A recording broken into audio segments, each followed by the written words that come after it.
Assalamualaikum warahmatullahi wabarakatuh. Kita lanjut ke pembahasan tentang kisah sahabat Rasulullah SAW. Kali ini saya akan menceritakan sedikit tentang sejarah sahabat yang bernama Sa'ad ibnu Abi Waqqas radhiyallahu an, yang terkenal dengan sebutan singa yang menyembunyikan cakarnya. Amirul Mukminin Umar bin Khattab dirundung gelisah. Kegelisahan muncul lantaran ia mendengar kabar mengenai adanya serangan licik bangsa Persia yang bersenjata terhadap kaum muslimin. Tak hanya itu yang membuatnya galau, tetapi perang Jasar ternyata semakin korban hingga 4.000 syuhada. Selain itu, penduduk Irak melanggar janji-janji mereka. Umar pun memutuskan untuk memimpin sendiri pasukan kaum muslimin dalam peperangan menentukan yang akan melawan Persia ini. Ia berangkat bersama sekelompok sahabatnya dan mengangkat Ali bin Abi Thalib sebagai wakilnya di Madinah. Namun tidaklah ia meninggalkan Madinah kecuali beberapa sahabatnya berpendapat sebaiknya ia kembali ke Madinah dan menyerahkan kepemimpinan pasukan kepada salah seorang sahabatnya. Pendapat ini diamini oleh Abdurrahman bin Auf seraya menjelaskan resikonya terhadap keselamatan Amirul Mukminin. Padahal Islam tengah menjalani hari-hari yang menentukan dan pekerjaan rumah yang sangat banyak. Umar kemudian memerintahkan kaum muslimin berjamaah didirikan. Ia juga memanggil Ali bin Abi Thalib, lalu berangkat Ali beserta beberapa sahabat menuju lokasi. Umar dan para sahabatnya berada akhirnya keputusan diambil secara bulat seperti usul Abdurrahman bin Auf. Semua yang hadir sepakat agar Umar kembali ke Madinah dan memilih salah seorang sahabatnya untuk memimpin pasukan melawan Persia. Umar pun akhirnya mengalah kepada pendapat ini. Lalu ia kembali bertanya kepada para sahabatnya, menurut kalian siapa yang harus memimpin pasukan ke Irak? Mereka terdiam berpikir sejenak. Tiba-tiba Abdurrahman bin Auf berteriak, aku tahu siapa dia. Siapa dia? Tanya Umar.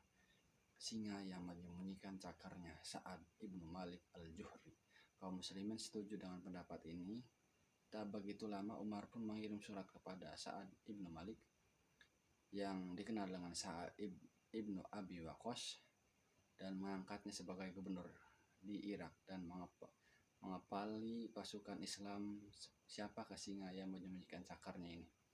Siapakah yang jika datang kepada Rasulullah SAW sementara beliau tengah bersama para sahabatnya? Lalu manusia yang agung ini selalu menyambut dan bertamah-tamah dengan seraya berkata, ini adalah pamanku, siapapun yang memiliki paman seperti ia, perlihatkan kepadaku. Ia adalah Sa'ad bin Abi Waqqas, kakaknya Wahib ibni Manab adalah paman Sayyidina Aminah, ibunda Rasulullah SAW. Ia memeluk Islam pada usia 17, termasuk yang memeluk Islam sejak awal. Bahkan, mari kita mendengar penuturannya. Telah datang padaku suatu hari saat aku menjadi sepertiga Islam. Maksudnya, ia adalah orang ketiga dari 3 orang yang bergerak masuk Islam.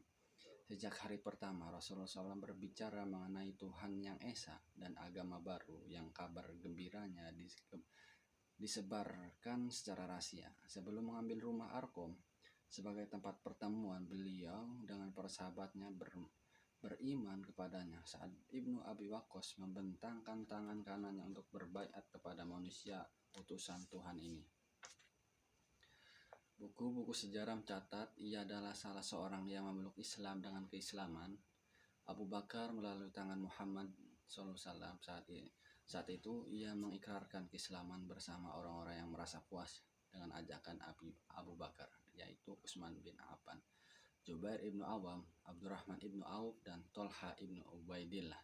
Namun ia tidak menutup kemungkinan bahwa sebelumnya ia masuk Islam secara sembunyi-sembunyi.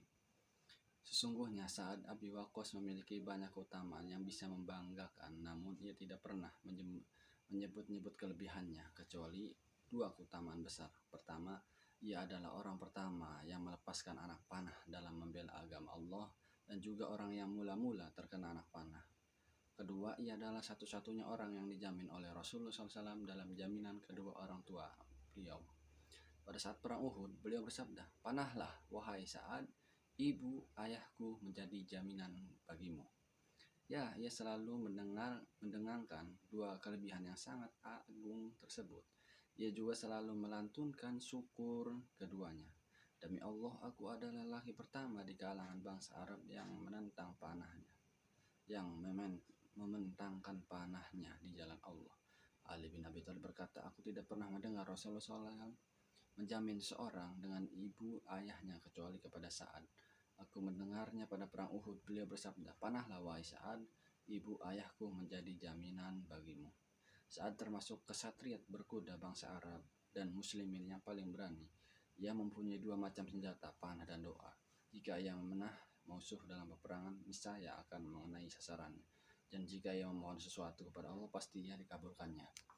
Menurut Sa'ad dan para sahabatnya, semua itu disebabkan doa Rasulullah SAW kepadanya suatu hari ketika menyaksikan saat melakukan sesuatu yang menyenangkan dan berkenaan di hatinya. Beliau kemudian berdoa kepada Allah, ya Allah, tepatkanlah bidikan panahnya dan kabulkanlah doanya.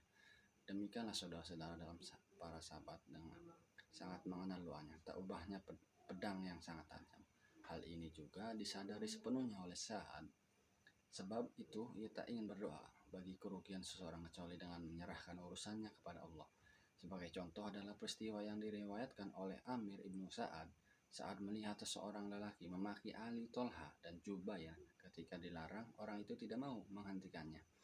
Ia pun berkata, jika begitu aku doakan engkau kepada Allah. Namun laki-laki itu malah bertanya, apakah engkau mendaki menakut-nakutiku seolah-olah engkau ini seorang nabi. Saat pun pergi berwudu dan sholat 2 rakaat, lalu diangkatlah kedua tangannya dan berdoa, ya Allah, kiranya menurut ilmumu laki-laki ini telah memaki segolongan orang yang peroleh kebaikan darimu dan caci maki itu mengundang murkamu, jadikanlah hal itu sebagai tanda kekuasaanmu dan suatu pelajaran. Tak lama kemudian dari salah satu pekarangan rumah muncul seekor unta liar dan tanpa dapat ditahan suatu apapun, unta ini menyelinap masuk ke dalam kerumunan orang banyak, seolah-olah ada yang dicarinya. Lalu diterjangkanlah laki-laki tadi dan diseret di bawah kakinya. Setelah beberapa lama menjadi bulan-bulanan injakan dan sepakan, akhirnya ia pun menemui ajalnya. Peristiwa ini menjelaskan kemurnian, kesungguhan, keyakinannya, dan kedalaman rasa ikhlas dalam jiwa Sa'ad. Dengan demikian saat jiwanya bebas, keyakinannya tertancap kuat, dan keikhlasan amat dalam. Ia selalu menopang ketakwaannya dan supaya suapan halal. Ia menolak dengan keras setiap dirham yang tercampur dengan subhat. Hiduplah Sa'ad, sementara ia tergolong kaum muslimin yang paling luas kekayaannya. Saat meninggal, ia juga meninggalkan harta yang tidak sedikit. Jika kehalalan dan melimpahnya harta sangat sulit berkumpul. Yang sulit itu justru berkumpul di tangannya, di mana Allah memberinya harta yang banyak, halal dan baik. Sa'ad ibnu Abi Waqqas adalah guru besar kedermawanan dalam penyaringan harta kekayaan. Kemampuannya mengumpulkan harta yang benar-benar murni dan halal sepertinya disaingi kemampuannya dalam mengimpakkan hartanya di jalan Allah. Pada saat haji wada, Sa'ad ikut bersama Rasulullah SAW. Kebetulan ia jatuh sakit dan beliau menjenguknya. Dalam sakitnya Sa'ad bertanya, wahai Rasulullah, sesungguhnya aku memiliki harta yang banyak dan ahli warisku hanya seorang anak perempuan. Bolehkah aku sedekah 2/3 hartaku? Tidak, jawab Nabi. Kalau begitu separuhnya, Sa'ad bertanya lagi. Jangan, ujar Nabi. Kalau begitu sepertiganya, ya, jawab Nabi. Dan sepertiga itu pun sudah banyak. Lebih baik engkau meninggalkan ahli waris dalam keadaan mampu daripada membiarkannya dalam keadaan miskin.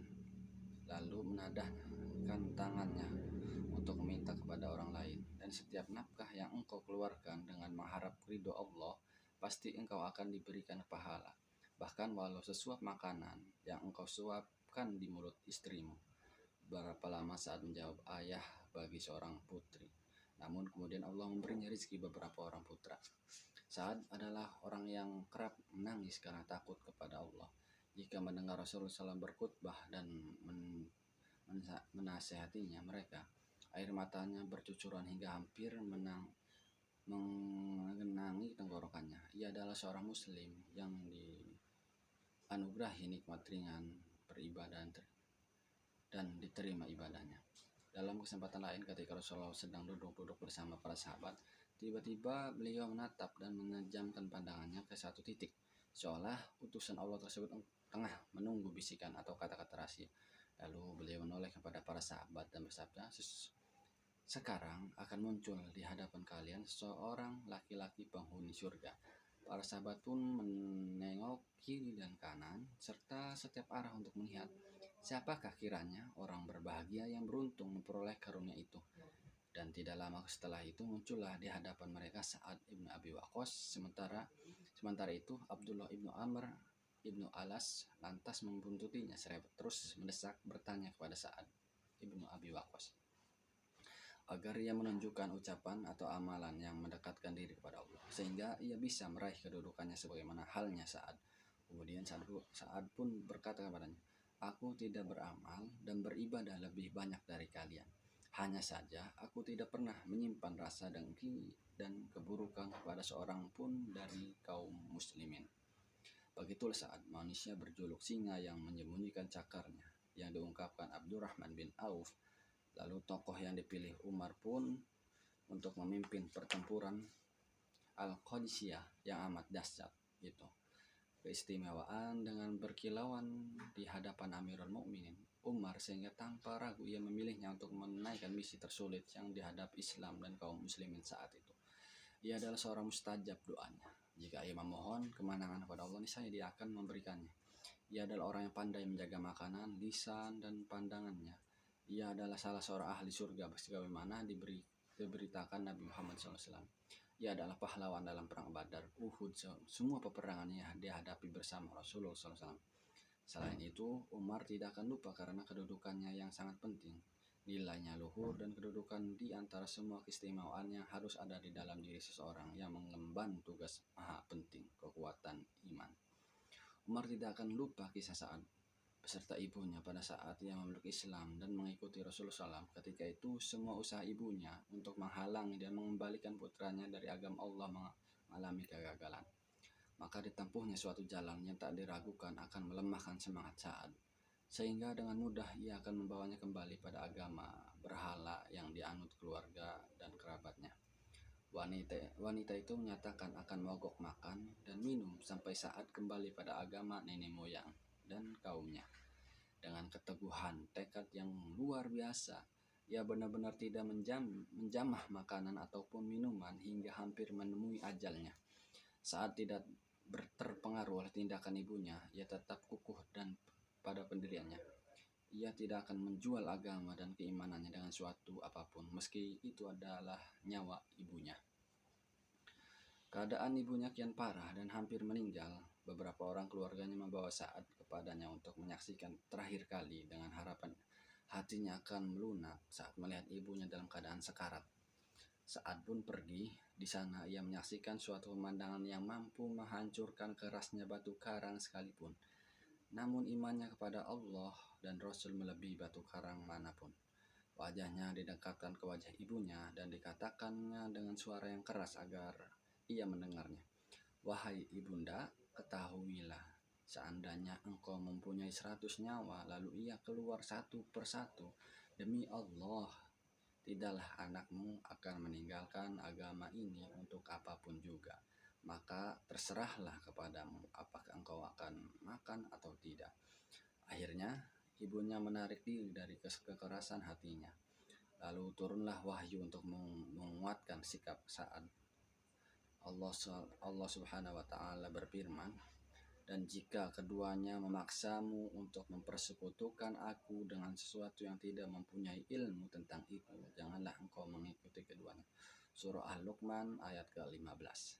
Bukankah ia benar-benar singa yang menyembunyikan cakarnya? Karena Amirul Mukminin Umar tidak perlu lagi untuk menyematkan bendera perang Qadisiyah di tangan kanannya agar ia memanah pasukan Persia mengumpulkan lebih dari 100.000 prajurit terlatih yang dibekali dengan senjata lengkap paling ampuh saat itu, serta dipimpin oleh orang paling licik mahir dalam seni perang dan ahli strategi paling licik dan licik. Ya, Untuk berhadapan musuh menakutkan inilah saat membawa 30.000 pasukan, tidak lebih. Di tangan mereka hanya ada panah. Ya, hanya panah, namun mereka membawa hati yang dipenuhi oleh hasrat agama baru dengan segala keimanan, semangat, dan kerinduan yang hebat untuk mati dalam keadaan syahid. Dua pasukan pun bertemu, namun nyatanya kedua pasukan belum bertemu. Saat masih menunggu nasihat dan arahan dari Amirul Mukminin Umar, Khalifah ini membuat surat yang isinya perintah kepada Sa'ad untuk segera berangkat ke Hadisiyah yang merupakan pintu gerbang Persia. Di dalam secarik surat itu, Umar menuturkan kalimat petunjuk dan cahaya yang amat berharga. Wahai Sa'ad ibnu Uhaib, janganlah engkau tertipu di hadapan Allah karena dikatakan engkau adalah paman dari sahabat Rasulullah. Sungguh tak ada hubungan keluarga antara seseorang dengan Allah kecuali dengan mentaatinya. Semua manusia baik yang berkedudukan tinggi maupun rendah pada pandangan Allah tidaklah berbeda. Mereka ialah Tuhan mereka, sedangkan mereka adalah hambanya. Mereka berbeda-beda dalam ampunan dan berbeda-beda dalam memperoleh karunia yang tersedia di sisi Allah, sesuai dengan ketaatan masing-masing. Perhatikanlah segala sesuatu yang pernah engkau lihat pada Rasulullah SAW sejak beliau diutus sampai meninggalkan kita. Peganglah sunnah itu erat-erat karena itulah yang harus diikuti. Umar berkata dalam suratnya, tulislah kepadaku segala ihwal kalian. Umar berkata lagi dalam suratnya, tulislah kepadaku segala ihwal kalian, sebagaimana kedudukan kalian dan di mana pula posisi musuh kalian. Terangkanlah sejelas-jelasnya sehingga seolah-olah aku menyaksikannya sendiri keadaan kalian. Saat pun menulis surat kepada Amirul Mukminin Umar dan menceritakan segala sesuatu, bahkan hampir diterangkannya tempat posisi setiap prajurit secara rinci. Saat pun sampai di Qadisiyah, sementara seluruh tentara rakyat Persia berkumpul. Sungguh ini adalah jumlah yang tak pernah mereka kumpulkan selama ini. Sementara komando pasukan dipegang panglima paling hebat dan terkenal, Rustum. Saat lantas menulis surat kepada Amirul Mukminin Umar menceritakan kondisi Qadisiyah, yang sang khalifah pun membalasnya sekali-kali. Janganlah berita yang kau dengar membuat gentar. Mohonlah pertolongan kepada Allah dan bertakwalah kepadanya. Utuslah orang-orang yang cerdas, berwawasan luas, dan berhati tabah untuk menyeru mereka ke jalan Allah, dan tulislah surat kepadaku setiap hari. Saat pun membalas surat Amirul Mukminin dalam surat itu, ia mengatakan Rustum berkemah di Sabat dan mulai mengerahkan pasukan gajah dan berkudanya bergerak menuju perkemahan kaum muslimin. Umar pun membalas suratnya, meneguhkan hati Sa'ad dan memberinya petunjuk lanjut. Sa'ad ibn Waqqas, seorang kesatria berkuda ulung dan gagah berani, juga paman Rasulullah SAW, salah seorang dari golongan yang pertama masuk Islam. Pahlawan berbagai peperangan, lagi pula tebasan pedang dan bidikan panahnya tak pernah meleset. Sekarang ia tampil sebagai panglima menghadapi musuh dalam salah satu peperangan tersebut dalam sejarah. Namun tak ubahnya ia seseorang prajurit biasa. Ia sama sekali tidak terpedaya kekuatan maupun kedudukannya sebagai pimpinan untuk mengendalikan pendapatnya semata. Namun ia selalu menghubungi Amirul Mukminin di Madinah yang jaraknya sangat jauh dengan mengirimnya sepucuk surat tiap hari untuk bertukar pendapat. Sementara pertempuran besar itu sudah hampir bercambuk. Komunitas surat menyurat di antara keduanya terus dilakukan. Saat mengetahui di Madinah, Umar tidaklah memutuskan sendiri pendapatnya, tetapi ia akan bermusyawarah dengan para sahabat utama Rasulullah SAW yang ada di sekelilingnya. Bagaimanapun hebatnya situasi peperangan, Sa'ad tak ingin kehilangan berkah dan manfaat musyawarah, baik bagi dirinya maupun bagi tentaranya. Apalagi ia tahu di antara orang yang bermusyawarah itu ada tokoh agung bernama Umar, seorang yang berilmu ilham yang agung. Saat pun melaksanakan perintah Umar, ia mengirim beberapa orang sahabatnya untuk bertemu Rustum, menyuruhnya kepada Allah dan mengajaknya memeluk Islam. Dialog panjang pun terjadi di antara mereka dengan pemimpin Persia, Rustum, yang kemudian berakhir dengan kata-kata berikut, sesungguhnya Allah memilih kami untuk membebaskan hamba-hamba yang dikehendakinya dari pemujaan berhala menuju pengabdian terhadap Allah yang Maha Esa. dari kesempitan dunia menuju keluasannya, dari kezaliman para penguasa menuju keadilan Islam. Maka barang siapa bersedia menerima, kami pun akan membalasnya sehingga mencapai apa yang dijanjikan Allah. Rustum bertanya, apa yang dijanjikan Allah itu? Sahabat itu menjawab, surga bagi kami yang mati syahid dan kemenangan bagi yang masih hidup antara kami. Utusan itu kemudian kembali kepada Panglima kaum muslimin Sa'ad dan memberitahu tidak ada pilihan lain selain berperang. Mata Sa'ad terlihat basah oleh air mata. Ia berpikir seandainya peperangan ini dapat diundur dan dimajukan sebentar, kontan saja hari itu sakitnya semakin parah dan langkahnya menjadi sedemikian berat. Bahkan bisul-bisul memenuhi tubuhnya sehingga untuk duduk saja ia sulit. Apalagi naik ke atas punggung kuda dan mengarungi peperangan yang sengit. Seandainya pertempuran berlangsung sebelum penyakit menyerang atau diundur hingga ia sembuh, niscaya ia akan berjuang mati-matian. Kalau harus sekarang, rasanya tidak mungkin. Mau tidak mau, ia teringat akan ajaran Rasul untuk mengajarkan para sahabat untuk tidak berkata andai kata, karena itu menunjukkan kelemahan, apalagi seorang mukmin yang kuat tidak kehilangan cara dan tidak merasa kalah selamanya. Selain itu, bangkitlah singa yang menyemikan cakarnya. Ia berdiri di tengah-tengah pasukan membakar semangatnya. Pasukan dengan pidato dibuka dengan ayat yang mulia, dan sungguh telah kami cantumkan dalam Jabur setelah tertulis dalam Azzik Lauh Mahfud bahwa bumi ini diwarisi oleh hamba-hambaku yang soleh. Setelah menyampaikan pidato saat melaksanakan sholat zuhur bersama tentaranya, setelah itu ia menghadap mereka lalu terdengarlah 4 kali gemuruh takbir. Allahu Akbar, Allahu Akbar, Allahu Akbar, Allah. Semesta pun penuh dengan gemuruh takbir. Ia larut bersama orang-orang bertakbir. Lalu ia mengambil perisainya, seolah anak panah yang melesat menuju jantung musuh, dan berteriak keras kepada para tentaranya, mari kita menuju berkah Allah. Sembari menahan rasa sakit saat naik ke anjungan perkemahan, tempat yang dijadikan sebagai markas komandonya, ia bertelungkup di atas bantal sementara pintu anjungan itu terbuka lebar. Jika orang-orang Persia menyerang di tempat berkemah, itu pasti panglima kaum muslimin yang terjatuh di tangan mereka, hidup atau mati. Namun tidak ada rasa gentar dan tidak pula rasa takut dalam diri Sa'ad. Bisul-bisul di sekujur tubuhnya penuh pecah. Ia tetap tidak peduli, tetapi hanya berseru dan bertakbir serta mengeluarkan komando kepada pasukannya. Majulah kalian ke kanan. Dan kepada prajurit yang lain berseru, tutuplah pertahanan sebelah kiri. Perhatikan di hadapanmu, hai Mughairah, berputarlah ke belakang mereka. Hai Jarir, pukullah. Hai Nuaimin, hantam. Hai Has, kau juga. Hai Alqa, majulah semua. Hai sahabat Muhammad. Suaranya berwibawa, dientakkan dengan penuh tekad dan semangat membaca sehingga masing-masing prajurit itu berubah layaknya pasukan tentara. Berjatuhlah tentara Persia tak ubahnya bagai lalat-lalat yang bergelimpangan. Bersamaan dengan itu hancurlah keberhalaan dan pemujaan terhadap api.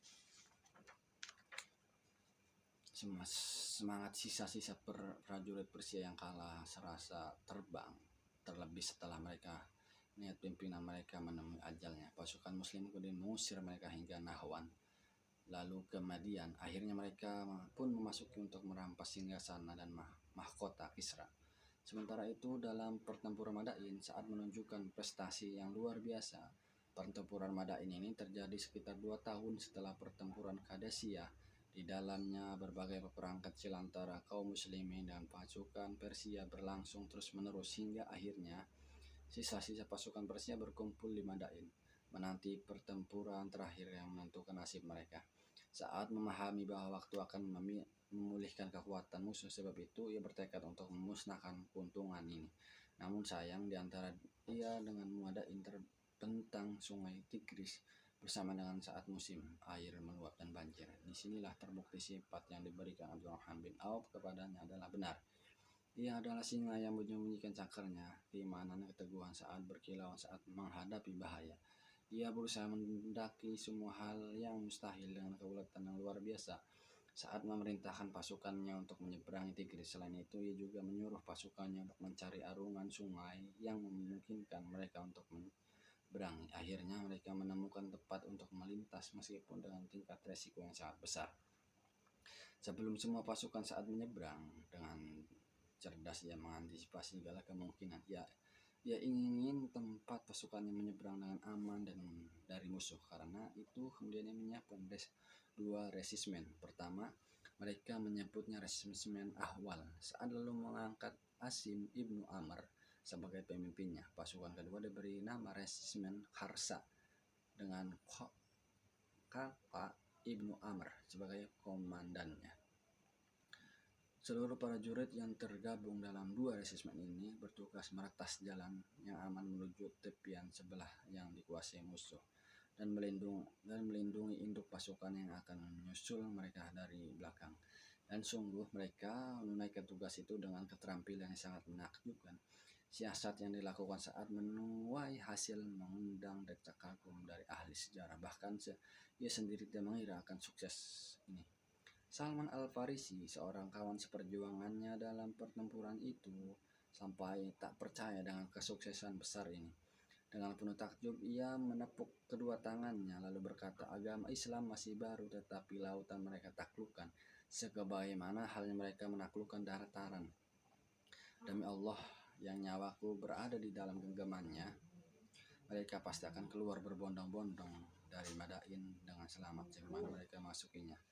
Apa yang dilakukan Salman ini benar-benar terbukti kebenarannya. Mereka mengarungi Tigris berbondong-bondong pun keluar dari sana bersama-sama.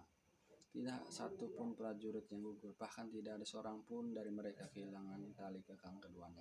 Di sisi lain, salah seorang prajurit terjatuh mengkuknya. Ia tidak ingin menjadi satunya orang yang kehilangan barang di antara teman-temannya. Lalu ia pun menyeru sahabat-sahabatnya untuk menolongnya menguti mangkuknya. Tiba-tiba ombak besar mendorong mangkuk itu ke atas hingga sebagian penyeberangan bisa memungutinya. Salah satu riwayat menceritakan bahwa kita pemandangan yang luar biasa saat mereka menyeberangi Tigris. Berikut kisahnya. Saat memerintahkan kaum muslimin agar membaca Hasbunallah wa ni'mal wakil, cukuplah Allah bagi kita dan dialah sebaik-baiknya pemimpin. Lalu ia membedal kudanya menerjuni sungai yang diikuti oleh prajuritnya sehingga tak seorang pun di antara anggotanya pasukan tertinggal di belakang. Mereka pun mulai berjalan di dalam air seolah-olah mereka berjalan di atas daratan hingga antara dua tepian sungai dipenuhi prajurit. Saking banyaknya kavaleri dan infanteri yang menyeberangi permukaan air seolah tak lagi terlihat. Orang-orang bercakap-cakap dengan sesama saat berada di air, seolah-olah mereka sedang bercakap-cakap di atas dataran. Sungguh semua ini disebabkan mereka merasakan ketenangan dan keamanan, serta percayakan ketentuan Allah, pertolongannya, serta janjinya dan bantuannya. Saat Umar mengangkat Sa'ad menjadi gubernur Irak, ia pun segera membangun dan memakmurkan kota itu untuk segenap penduduknya. Ia memperluas kota Kufah dan menanamkan kaidah Islam di negeri yang besar dan luas ini. Suatu hari penduduk Kufah mengadukan Sa'ad kepada Amirul Mukminin. Sifat mudah membengkang dan cepat resah akibatnya mereka mengemukakan tuduhan yang bukan-bukan yang amat menggelikan. Mereka menyatakan Sa'ad tidak bagus dalam sholatnya. Mendengar berita itu, Sa'ad hanya tertawa berbahak-bahak berkata, demi Allah, yang aku lakukan hanyalah mengajakkan sholat bersama mereka sebagaimana sholatnya Rasulullah, yaitu memanjangkan 2 rakaat pertama dan memendekkan 2 rakaat yang terakhir. Walaupun demikian, Saat tetap mendapat panggilan Umar dan menyuruhnya datang ke Madinah dengan hati yang tenang. Saat pun pergi, bahkan panggilan itu tidak dipenuhi dengan segera.